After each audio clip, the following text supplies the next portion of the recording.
welcome back to my YouTube channel. Today is Victoria's Secret Day, so I am very excited to watch the show this evening. The show was on last night, but because I'm in the UK, that would have been at about 11 p.m. I think, and I do Pilates at 7, so there was no way that I would be able to watch the show and then get up for 7. I've got a full day of work today, so I won't be watching the show until this evening, but before I start, I thought we could try out Rhode's new under eye patches. These work out at about £4.10 per pair, and I'm going to read off to you guys what the eye patches are supposed to do. These under eye patches are supposed to depuff and brighten your under eye, but it's also supposed to tighten this little bit here and reduce any fine lines. Patches also reduce under eye circles. I've got quite a lot of darkness under my eyes. I don't know if that's a genetic thing or if I am just really tired. I think my under eye circles are probably more genetics rather than me being really tired. I did have oxygen placed under my eyes once. I'll insert a little video here. Results with the same downtime. You are a star. I really liked the Wicked under eye patches. I'm still pretty skeptical about under eye patches really because it's no permanent change. I kind of want something that's gonna get rid of my under eye circles like completely, but I feel like with eye patches they maybe help a little bit, but I don't feel like this is a skincare essential, but maybe this one will prove me wrong. Each one of the under eye masks come in a little package like this, and I'm just gonna open them and pull out. Straight away you guys can see these aren't shaped like the normal under eye patches that have the bigger end and then the little tail end. I don't think they're called tail ends, that's just what I call it, but these are pretty symmetrical.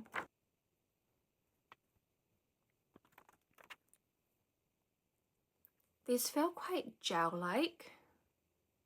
Straight away I can feel a little bit of a cooling effect underneath my eyes, and the pads themselves feel a little bit like a gel. As soon as I put these on I felt a cooling effect, but what I'm going to do is I'm going to leave these on for 10 to 15 minutes and then I'll come back and do my skincare. I've had the under eye patches on for about 15 minutes now, and if I'm honest they're not really very comfortable. Like, it's nothing major, but it's just a little bit uncomfortable just underneath my eye. I think where this is a little bit thicker than some of the other under eye masks I've used before, it's just a little bit uncomfortable.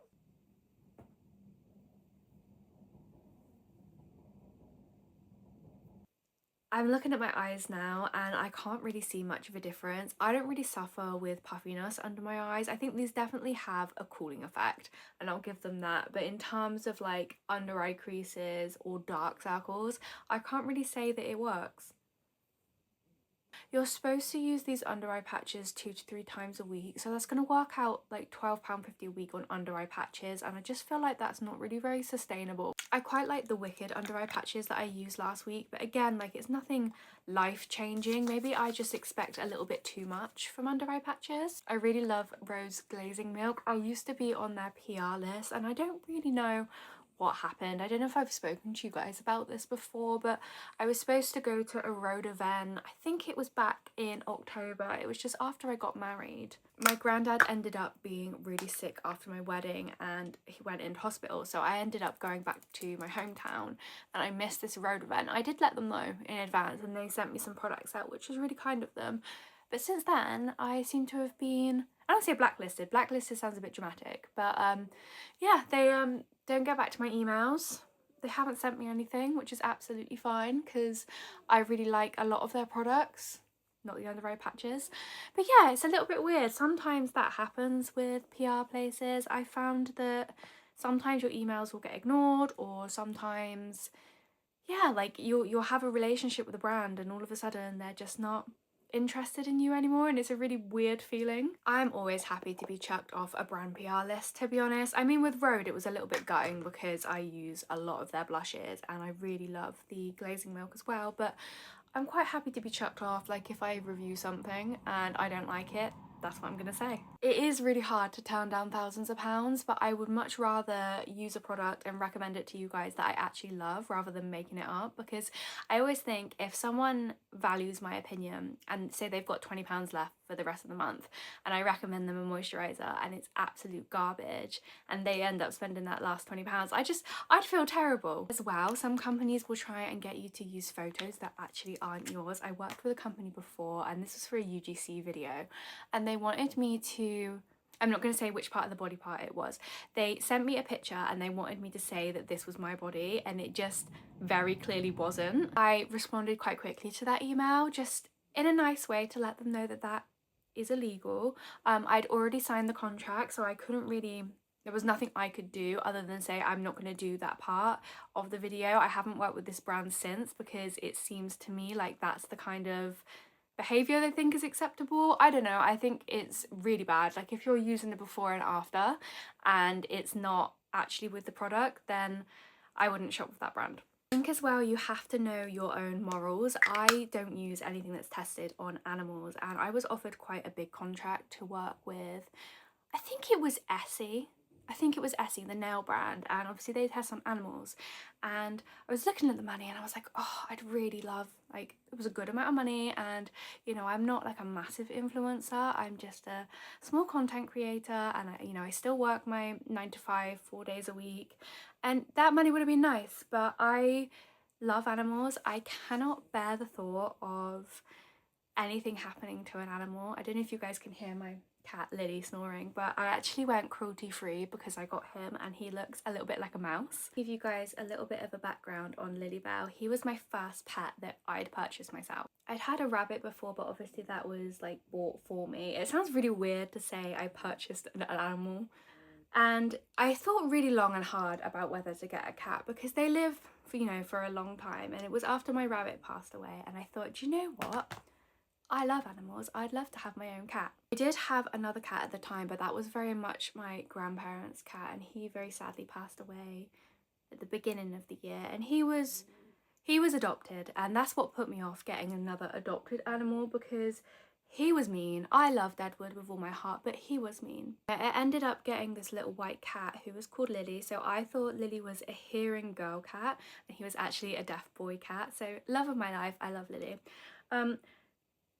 He reminds me a little bit of a mouse, and at that time I was really close with some of my cousins who were like vegan and cruelty-free, and it was never really something I thought about. I had like quite a lot of MAC makeup and L'Oreal makeup, and although it's really good, they do test on animals. Although they don't test on animals themselves because they sell to mainland China, by law they have to do animal testing, and I thought I can't put my money behind that. Don't get me wrong though, I do believe in animal testing for like cancer treatments and things like that, but I thought there are so many different companies, and this is back when I was 18, so this was almost 9 years ago, but there were so many companies even then that weren't testing their products on animals, and I thought it's just so unnecessary. I am not the type of person to tell anybody what to do, but it is definitely worth looking into if you love animals. And that being said, I still eat meat. I just think makeup is not essential, and it doesn't matter like how much I love makeup, there are so many like cruelty-free alternatives.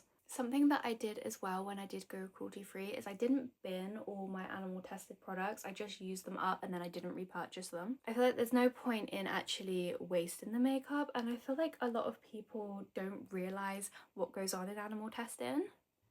Obviously I'm not going to talk about it here because it's not very nice, and I want this to be like a happy safe space for everyone, but it's definitely something to think about. What I've started doing with this blush palette is I apply the matte blush to where I want the main bit of my blush to be, and then I apply the shimmery shade just to the highlights of my cheekbones to kind of make a highlighter, so it's like a pink highlight situation. I don't know if that makes sense. And then it just looks very blushy, but I've still got that nice highlight. I really like this palette. I wasn't 100% sure if I was going to like it because I hadn't tried REM, but I'm really glad I bought it. I really love rose lip liners. Now I had this originally, but Lemon chewed it up and I can't for the life of me remember what shade it was. This is the shade Lunge, and I'm really hoping that this is the same shade as the one I had before. I'm actually not sure that this is the right shade. I think I had more of a pinky shade. I really love the formula. Like, I still like it, don't get me wrong, but I'm not 100% sure this is the same as the original one. The very last thing I have to share with you guys is the new Gisou Hair Perfumes. I am so excited. I think because we've done a lot of vanilla shower stuff and perfume today, I'm gonna go with the Vanilla Glaze Hair Perfume.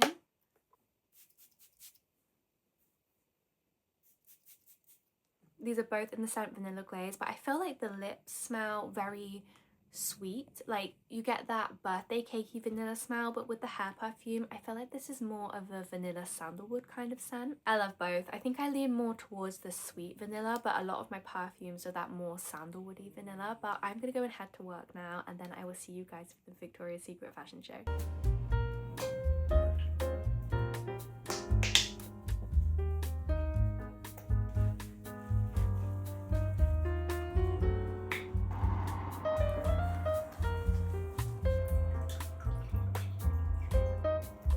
I've just finished watching the Victoria's Secret fashion show and I've tried out the Rhode under eye patches again, so I'm going to take them off and just see if keeping these in the fridge has made a difference to my under eyes. They're just not working. I've had a quick look in the mirror and my skin just doesn't look any different under my under eyes. I don't know if I've just got like the strongest eye bags in the world and that's why it's not making a difference, but I don't know. I am pretty gutted about the under eye pads from Rhode, but something new that I've put into my skincare routine, a different colour, a newer pad, which I have spilt all over my leg. I'm really gutted about the Rhode under eye pads. I really wanted to like them because I do like most of Rhode's products, but we can move on to talk about Victoria's Secret. I think for me, the person that stood out the most wasn't actually any of the angels, it was Madison Beer. I absolutely loved what she was wearing. I thought the boots were a very interesting choice. It did remind me a little bit of like the early days of Ariana Grande, but I wasn't that keen on the boots. But the first time I saw the picture of her, it was just from like, I think like the waist up, and so you couldn't see the boots. I didn't really like any of the looks from Pink, but I thought that Barbie Ferreira just looked absolutely phenomenal. The show was definitely an improvement on last year's. I wasn't really a fan. I think it was called the Tour or something Tour in 2024, I think. Was it last year? One thing I really miss about the Victoria's Secret fashion show is that there's no fantasy bra. I remember the year that Candice Swanepoel got it, and that was my absolute favourite fantasy bra and underwear set. I don't know why, but I'd always really look forward to it, and there was a year when Adriana and Alessandra both wore them. I think one was red and the other was blue, but I might have to check. Overall, I actually thought it was really good. It was nice to have like something a little bit nostalgic, but obviously it was a little bit more modern. It was nice to see that there were different types of girls included, and I thought it was amazing that Jazz Tux opened it. I think she's like 8 months pregnant. I'm gonna go and cook my dinner and head off to bed soon, but thank you guys so much for watching, and I hope you enjoyed this review of the Rhode under eye patches.